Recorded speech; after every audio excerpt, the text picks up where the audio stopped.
is what do you bring to your store championships?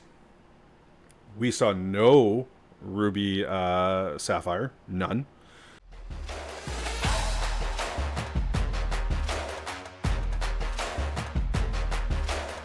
Well, folks, I did it. I'm the champion. I went out to a store yesterday called Destination Retro in Chatham, Ontario. My first Lorcana store championships, and I took home first place. Champion playmat. I got the Rockstar Stitch. Unbelievable art on this card. It looks so cool.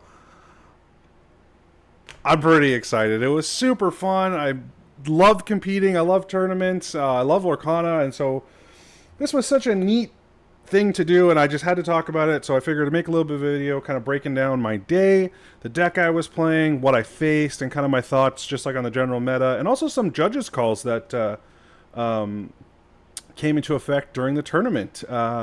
So first things first, look at that beautiful playmat. Look at my promo card. A little Instagram post I had to make at the time. And I just want to show you all the deck I was playing. Shout out to Candio7, the YouTube channel. I'll put a link in the description. I used their deck I found. It was near what I was playing myself in my local league. And I was like, you know what? The slight changes, I was playing 4 beasts, I was playing less, I wasn't playing the queens, and so I kind of made some adjustments to match their optimization, and it worked out for me, and I came in first place. Felt pretty great. So I want to go over that first, and then maybe kind of break down some of the decks I saw, and kind of give you a better shot at winning your own store championships. First thing, I'm playing 4 Cinderellas, 3 Queen, 4 Robin Hood, 11 1-drops feels like a really good number. It's a 62 card deck, so if I saw one of those 1-drops in my opening hand, I was absolutely keeping it, mulliganing them away very, very rarely. If I had an abundance of them, maybe. I'll talk a little bit how the deck plays after we go through the cards, but the 11 1-drops, absolutely clutch. Don't want to miss turn 1, absolutely in this meta. Playing 4 Ariel, Spectacular Singer, one of the best cards in the game, bar none. Helping me hunt those songs out.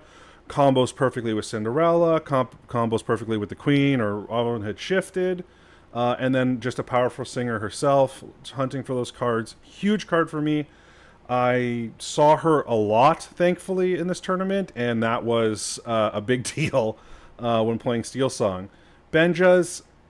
This card I was actually close to cutting because I felt like I wasn't seeing a lot of items for the most part. Ended up going to this tournament, ton of Sleepy's Flutes, ton of Sorcerer's Spellbooks. I feel like I got some use out of Benja. Really glad I kept it in the deck. Just a solid 3-drop. The 2 lore really makes the character worth it and also worth removing for your opponent. So after you play it, there's just that sub-threat on top of that. 3 Rapunzels. I realize this is such an expensive card, but my gosh, is it useful.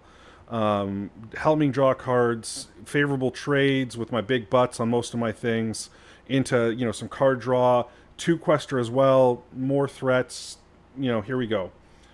So one of the noticeable things in this deck is 3 of the Queen Commanding Presence, 3 of Queen Royal Monarch, and I didn't see the turn 1, turn 2 combo often. When I did, it steamrolled the table, generally speaking. Having a 5 singer on turn 2 is huge.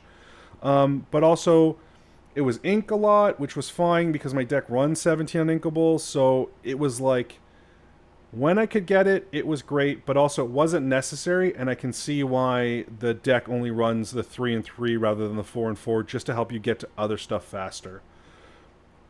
Beast, Tragic Hero, I was playing 3 of them. Robin Hood 4. I mean, Beast is kind of self-explanatory, right? 2 Quester, draw cards if he's not damaged. Challenge bigger if he is damaged. Great card all around. Absolutely clutch. Robin Hood. Shifting Robin Hood is probably one of the strongest turn 3 plays in this current set 1, set 2, set 3. It just really becomes a problem for a lot of boards. Clearing, some of the 0 attack questers like the Merfolk, and just getting my 2 Lord, tossing a card because I've already got Robin Hood on board. Really strong card. Big tank. I mean, this card's always going to be strong. This is just a great way to deal with aggro decks, deal with people going wide. She was great. One deck in this, or one game in the semifinals. She kind of saved my butt a little bit. Awesome card. Surfer Stitch. I was previously running 4 of these actually. Dropped it down to 2, and that was fine. You so rarely get to use the ability. Although when you do get to use it, it feels so nice. And that 8 on the butt there is huge. Just hard to remove. Great on-play effect. 2 lore again. Love it. Cinderella. What a hero this card is. I, at one point, had all 3 of mine on the board at the same time, and my opponent was just lost for words as to what they could possibly do. They weren't playing Ruby. There was no Be Prepared coming, and it was just... oh my god. This card's so strong. This card won me a lot of matchups. Bare Necessities, maybe one of the strongest cards in the game right now. Picking and choosing what to remove from an opponent. Do location, song. Also, and like, just gaining hand knowledge. Knowing, okay, they don't have Be Prepared, I can go wide here. Or knowing they do have it and I can't get rid of it because I gotta get rid of something else. This card, the information gained from this card is almost worth more than the effect. And just absolutely unreal. You'll notice here we're playing 3 of all the low-cost songs. More than enough. You want to get to your whole new worlds faster, so Let the Storm Rage On, Strength of Raging Fire, Along Came Zeus. They're fine to see in little bursts, and then you're fine to not have them and just play big characters, and then wheel away your hand with a whole new world, and then start over again. So, again, another like definitive choice being made here, but I think it paid off as well.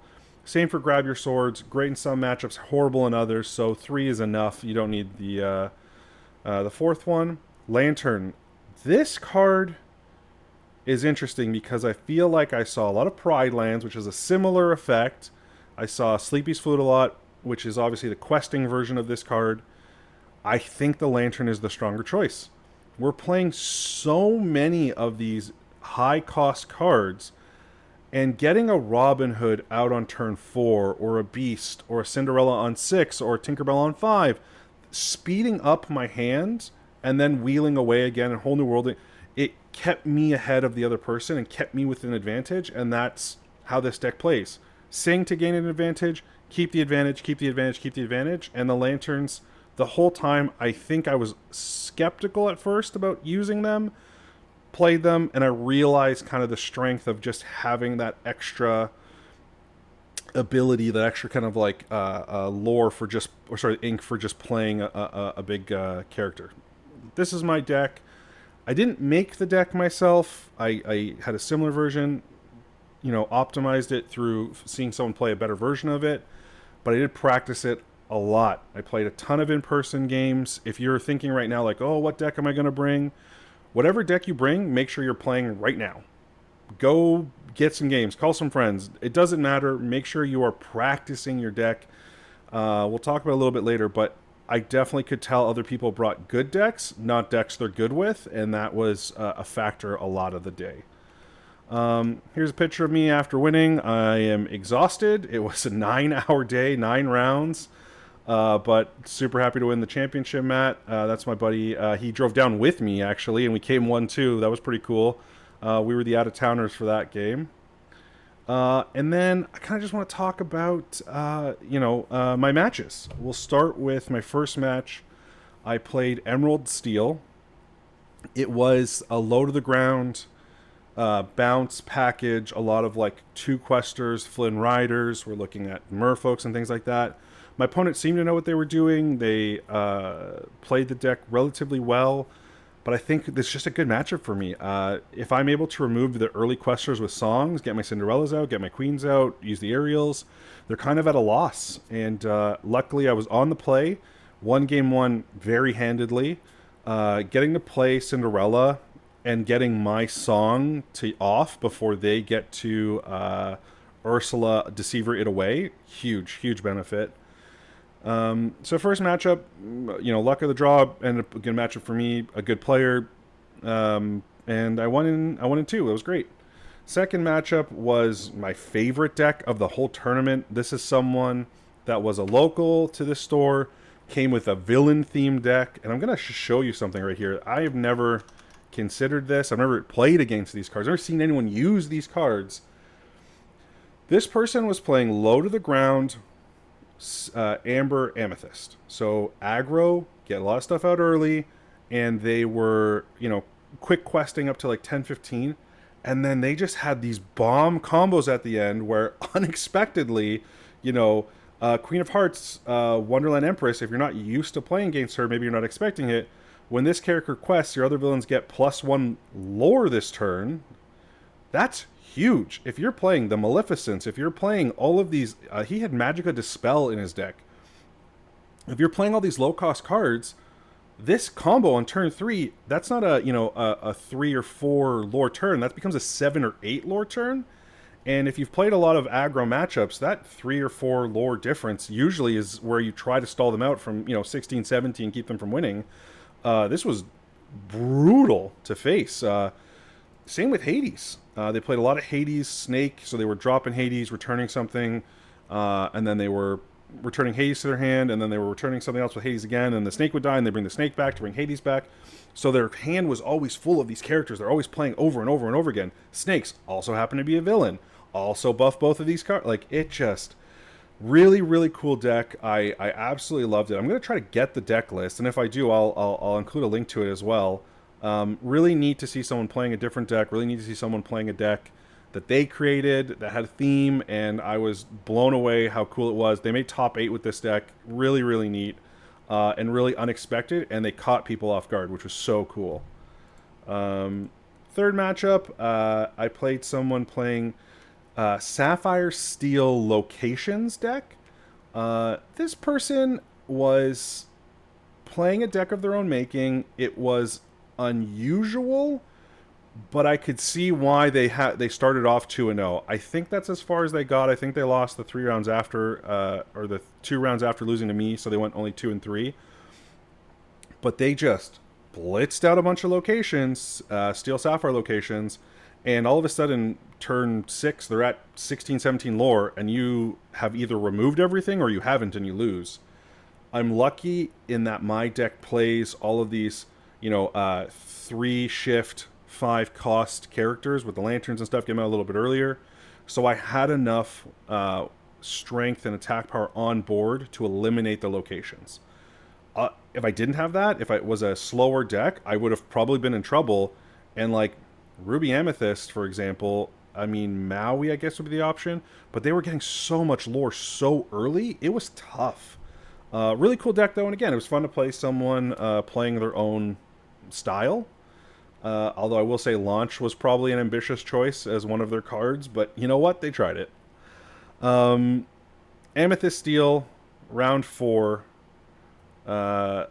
was probably where the tournament shifted from, okay, having a little bit of fun. I'm 3-0 in this point. I'm playing someone else's 3-0, and this deck was good. I was on the play against Amethyst Steel, which obviously helpful for me, but I 2-0'd them, and it felt like a favorable matchup. It felt like Amethyst Steel, you could see right away why they were winning games. This, good, Amethyst clearly the strongest color, or most likely the strongest color at this time. Steel, very strong removal. And a lot of the times we're trading back these, different pieces of lore here and there. I want to say this was the matchup where I got this 3 Cinderellas. Amethyst Steel can't answer 3 Cinderellas. That's, it was like shift 1, play a small Cinderella, shift 1, play another, so 2 on board, and I think you saw my sheet where I was keeping track of my score, and it was like quest for 3, quest for 6, quest for 9, and there was just nothing they could do to deal with it. And I'm still singing with my other singers to remove their stuff. It was, you could tell like from their reaction, like it was a brutal matchup. I don't know if Steel Song is better against it always, but the version they were playing was low to the ground, and I think that favored me because I outscaled them and they weren't fast enough to out aggro me. And that's what I found was the case in a lot of these matches. I'll get to that in a second. But Amethyst Steel, round 4, I went 4-0, felt already tired. Like it's exhausting to play this long. If you haven't played in a lot of long tournaments, this was my first one. You definitely feel it after a little bit. You're sitting there, and it's just you're making plays, you're questioning them, you're playing again, and it was pretty crazy. So 4-0, I'm the only person 4-0 in the tournament. No one is sitting on 3-0-1, so no one had everyone had a loss at that point aside from me, which meant that when my opponent in round 5 offered me a draw to start, I took it. It I was guaranteed first place either way. I could have lost to them and I would have still been 4-1 and no one would have been able to be 4-1, or I could just be 4-0-1, still be in first place. And I was debating it because I kind of felt like, well, in Swiss, defeating someone could matter. However, in the situation, given the chance to draw, guaranteed first place out of the Swiss, I thought that the rest was more important. I got an hour off while everyone was sitting and playing. I got to walk around, grab a bite to eat. There was only a 15-minute break between Swiss and the knockout stage. So that felt like a really valuable use of my time. And it's something where if you get offered a draw to start a match and like you could avoid it altogether, I would consider it. Don't just default say yes. I had a friend nearly say yes and then did the math and realized they would have been out if they had done that. But I would definitely recommend, considering how much it affects the standings, where you're at. In my case, it was zero sum. It didn't change my placement at all. And I got to rest, and I think that rest was huge because you could tell people were making mistakes as the day went on because the game just got harder and harder, and we all got more and more tired. So that was my round 5. We did play one game for fun, which was maybe a bad idea, showing someone my deck for funsies, but they're playing Amethyst Emerald. I was on the draw, and I beat them in one game. That matchup specifically is the one I trained for the most because one of my friends plays that exact matchup, and so we just played a bunch back and forth so we could kind of better understand our mulligans and stuff. And so it was a matchup that I knew was hard, but I was very comfortable with because I'd played it so much. Heading into the quarterfinals, knockout stage, where it's top 8. I'm so nervous because I went 4-0-1 for the day. But if I lose here, I don't get the Stitch, and that's the whole reason I did this. I just wanted my promo Stitch. I didn't necessarily think about the mats as a prize. I was just focused on top 4. So I draw against a player playing Ruby Amethyst. My first time playing Ruby Amethyst on the day. Strong deck. Everyone knows it's been the dominant deck this whole time. This version was a little bit slower. It had some of the Maleficent Dragons in it. I don't think they were running the full 4 Be Prepareds, which is a huge win for me. I lose, and this deck loses potentially against really deep Ruby Amethyst. But mid-range Ruby Amethyst, even if you get wiped once, if you're kind of prepared for it, you're kind of fine. Wiped twice, even, you can maybe refill. So I was more than happy to see that. Game 1, I was on the play, just destroyed them. It was like 20-4 in lore. Game 2, real close sweat. I needed one more turn to win, and I couldn't prevent them from winning. So it was like 16-19 if I just quested, and then they just won on their turn. So it was a very close matchup, but I was feeling pretty good because when I went first, I stomped them. When they went first, it was very close. Going to game 3, I go first, and again, it was just an absolute stomp. I was able to bare necessities them pretty early.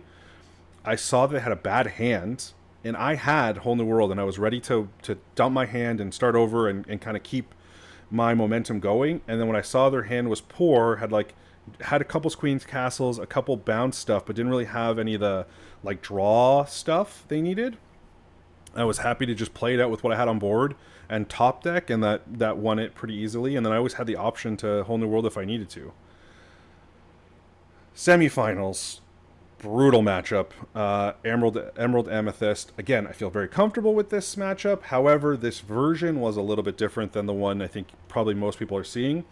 This one was playing Bibbidi Boppity to like quadruple draw with Rabbit. It was doing it to double bounce with Genie. It was tough in the sense that this version I think played better against my deck than other versions. So I felt a little bit on my back foot. On the draw, I lost game 1. Game 2, absolute stomp. When you're going with Steel Song, you just stay ahead and destroy them. No big deal there.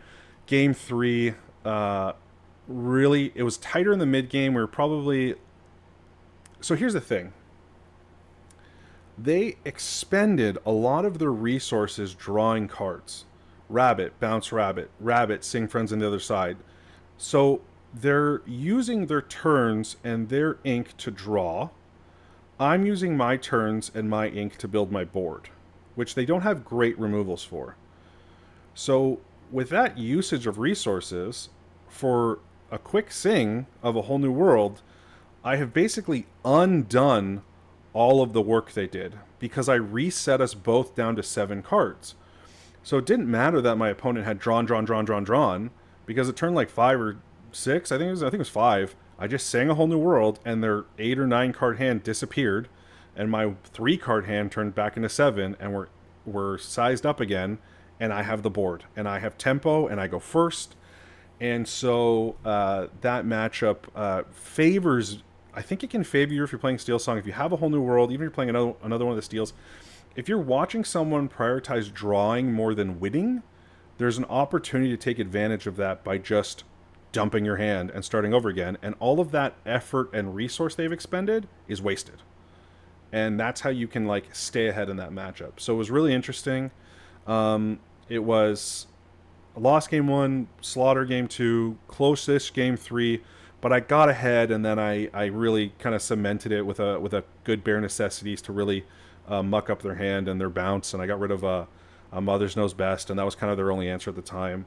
I did make a misplay in this matchup that was kind of brutal. I could have cleared one of the Ursulas that he was playing, the legendary one, with my Cinderella, but I sang a song and then played Cinderella. What I needed to do was play Cinderella, then sing a song.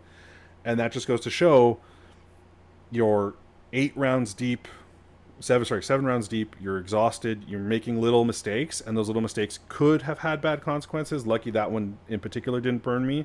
It was just a less efficient turn because I still removed it with a song, but a different song. But it was interesting to see, like, probably should have taken more time, especially without a timer, which the knockout stage didn't have.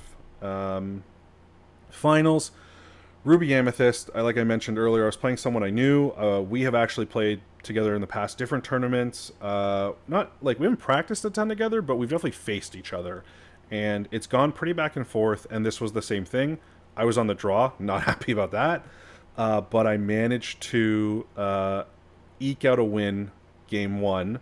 Tight matchup, but again, the lower to the ground Ruby Amethyst doesn't have as much of that late game dominance that I can't deal with. So, bare necessities, got rid of a Be Prepared. Whole New World got rid of a Be Prepared. I was timing my removal of his hand so that he could never deal with my board. Huge things to do in this matchup always is you have to think of, if you're playing a large character, make sure you have an unexhausted character next to it. You always want to be planning for the Mims. You always want to be planning for the Medusas. And so that was high on my priority list, was to keep giving him suboptimal outs. He has a good deck.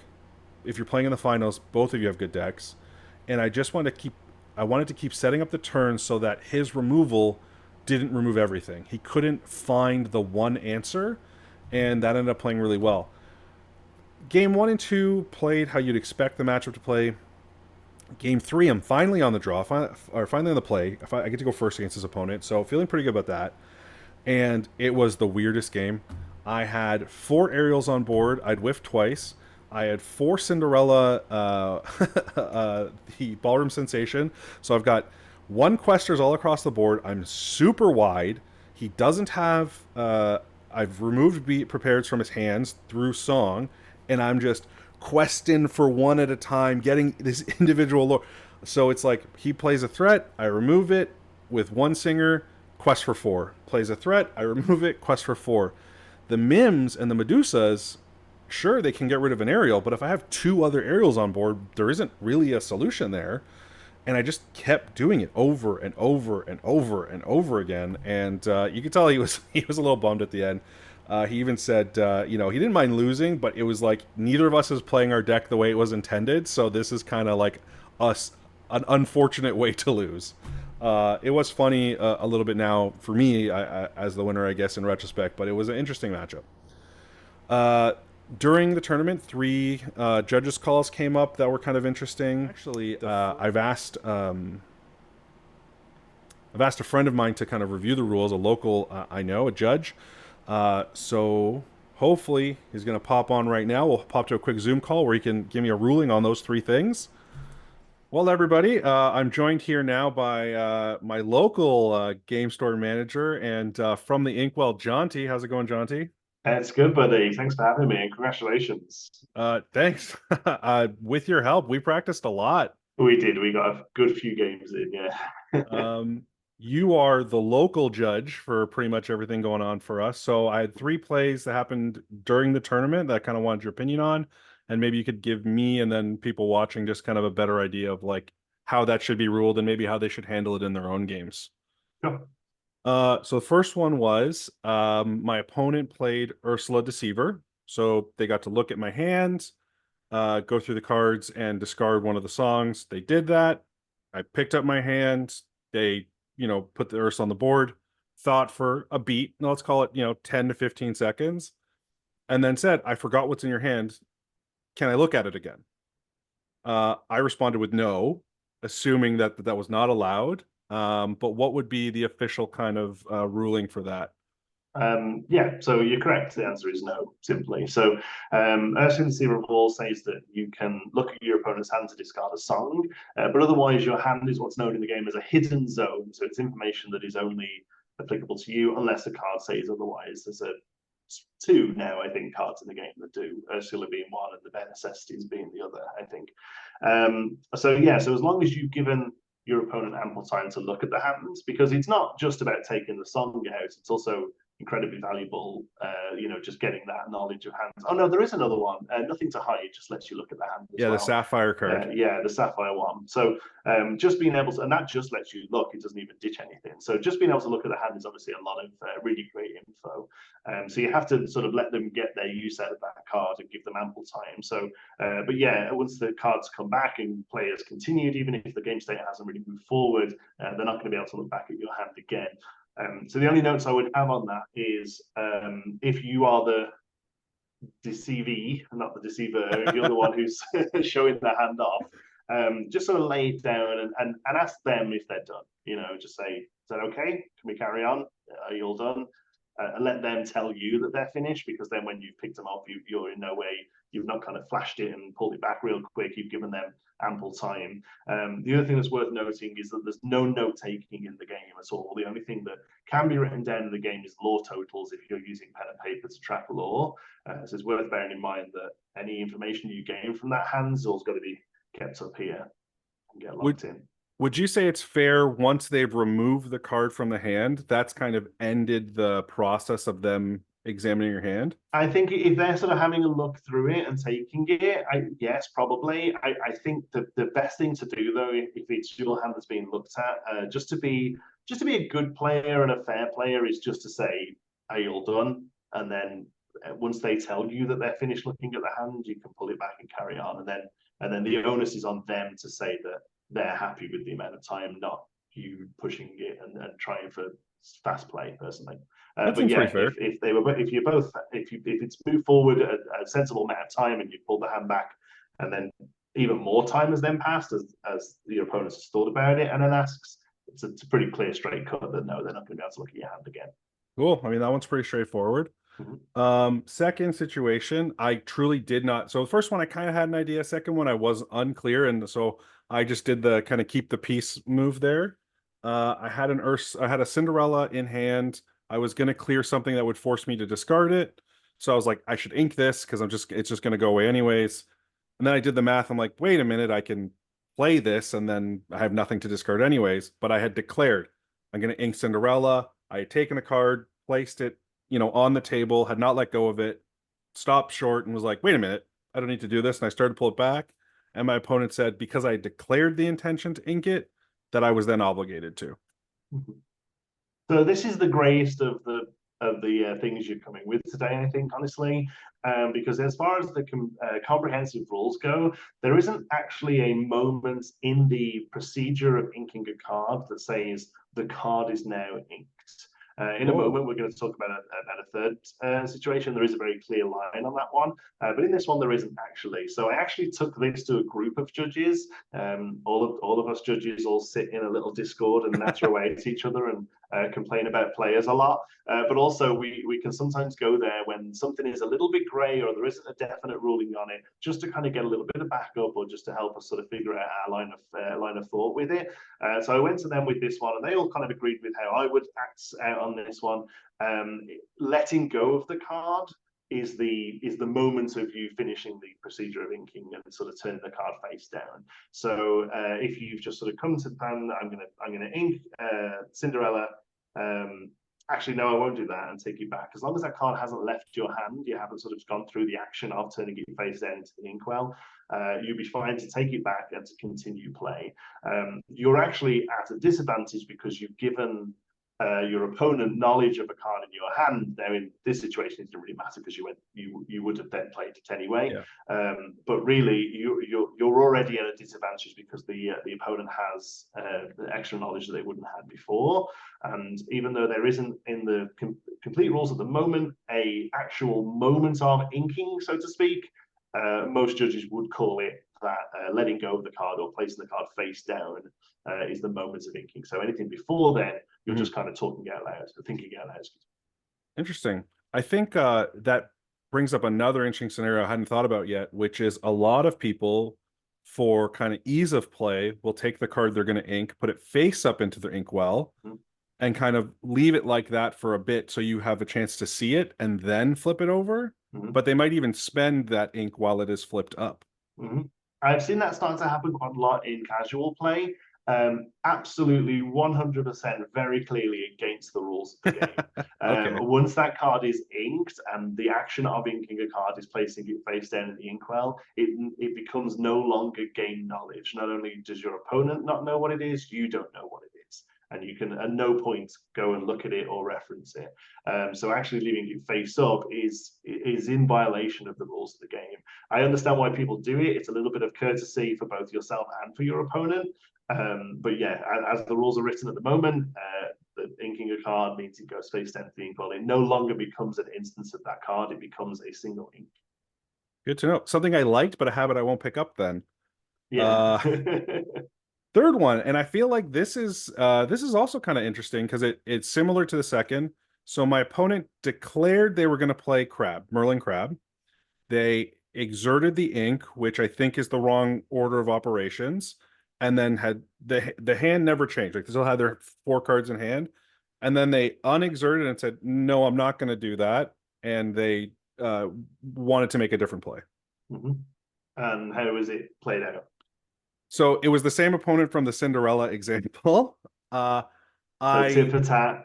Yeah, so I had made the comment, more so tongue in cheek. It's not really, I'm not the kind of player that's gonna do that to somebody, even if it was done to me. I let them undo the play, although I did have that moment of like, that didn't feel very good, did it? And then I let them, take their turn as they wished. Okay. So yes, it's an interesting one because the actual play sounds like it was done incorrectly. And I think probably most people out there who play Lorcana are playing this incorrectly because this is only something that came up with the comprehensive rules that they only got actually a few weeks ago now, maybe a month ago.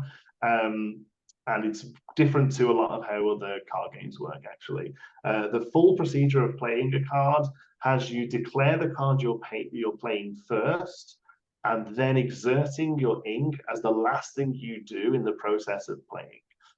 There are multiple steps within that, declaring a card, then doing the math on whether there's any cost reductions or increases. So things like lanterns, things like docks, and things like anything that sort of changes the cost or the amount of ink needed to play the card. Actually, there's nothing in the game that currently changes the cost of the card. So that's all worked out, and then you exert the ink to play it. So that's the correct way of doing it.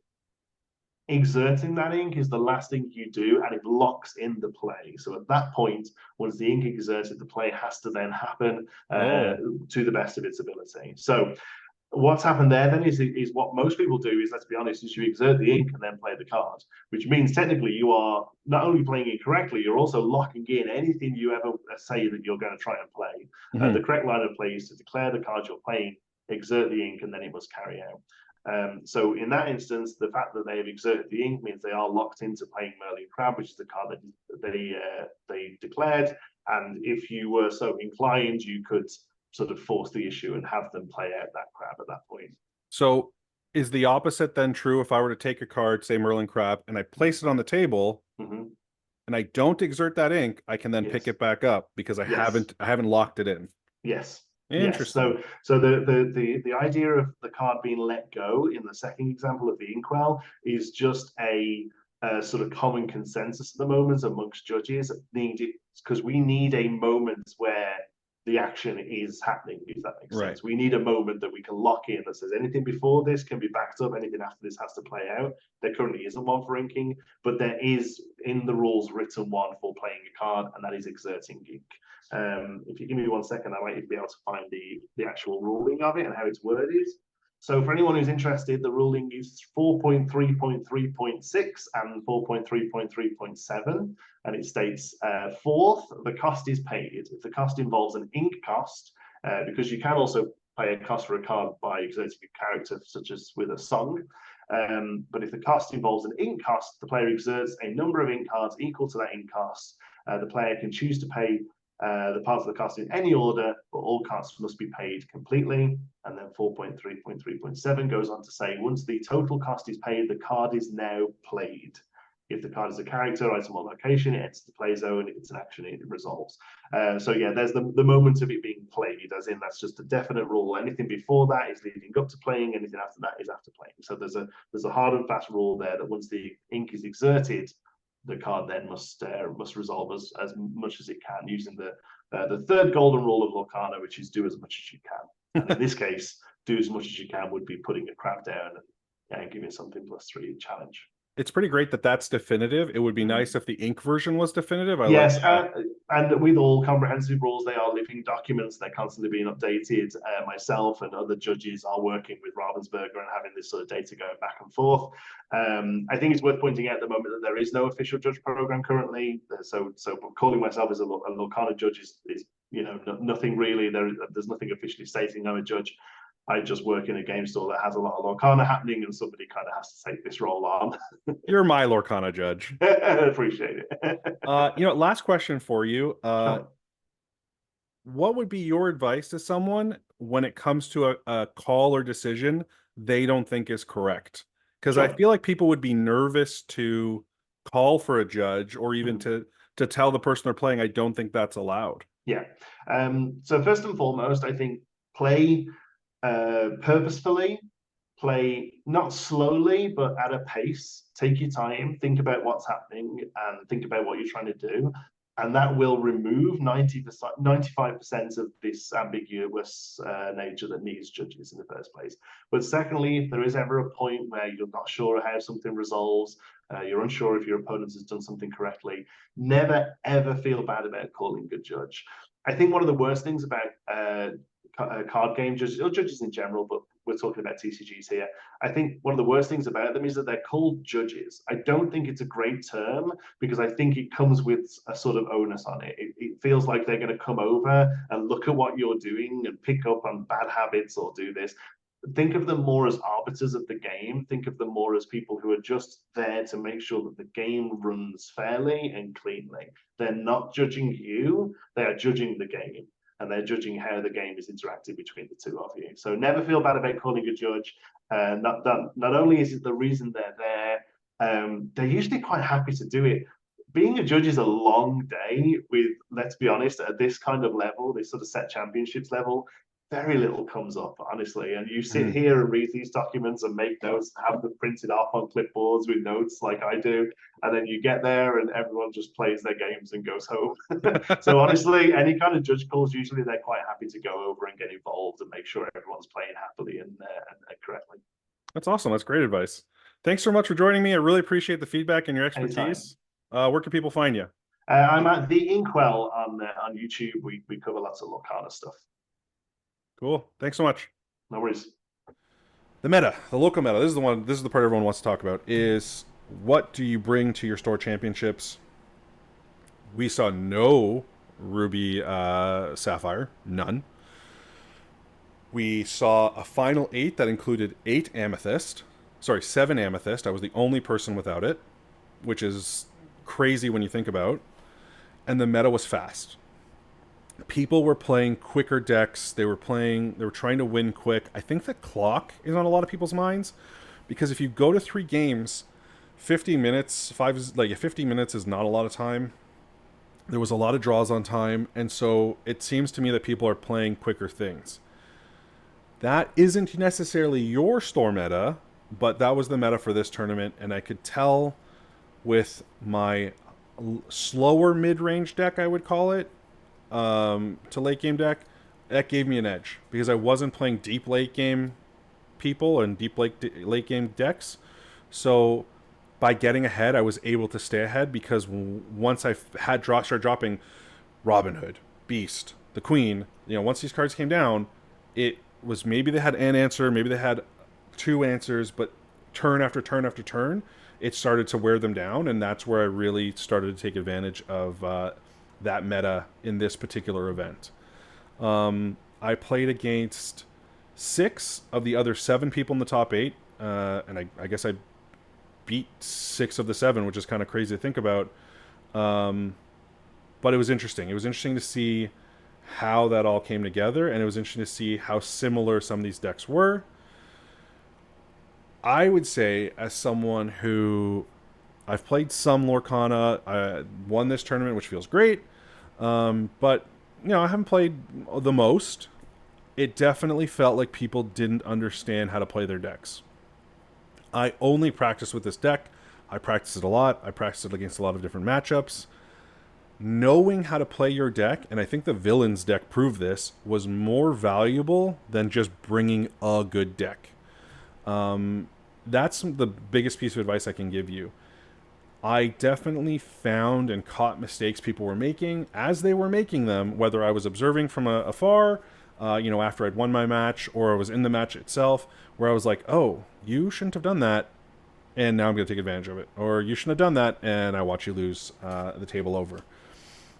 Playing Ruby Amethyst and going hardcore into draw when your opponent has Whole New World, that's a mistake. Hardcore draw when you're playing Emerald Amethyst when your opponent has a Whole New World, that's a mistake. Misjudging which cards to take when you're playing Ursula Deceiver. People saw a Whole New World, they're playing a slightly more aggressive deck, and they're like, get rid of that right away.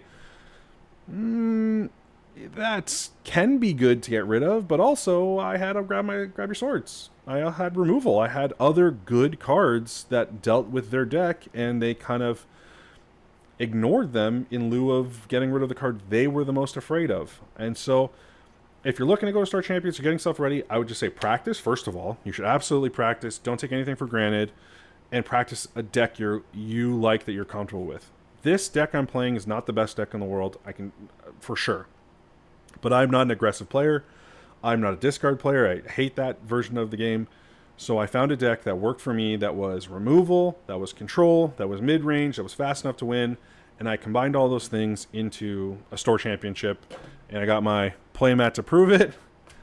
And I think that's your best bet. Find the deck you like, find the deck that best suits you, play that. General advice for the meta, I would say the meta is fast. I would say the meta is very Amethyst heavy. I would say the meta is very Emerald heavy. So wide can be very strong because wide is not something that a lot of these decks can deal with. And that's it. I hope this video is helpful. I hope you found some of the information useful. Hope you enjoy this epic Rockstar Stitch. Thanks so much for watching. Subscribe to One More Pack. Leave a comment below. I'd love to hear how you did in your store tournaments, especially if you watched this video and took anything away from it, or if you tried out this deck. Check out BDecandio7 on YouTube. Really interesting streamer for this stuff. And good luck.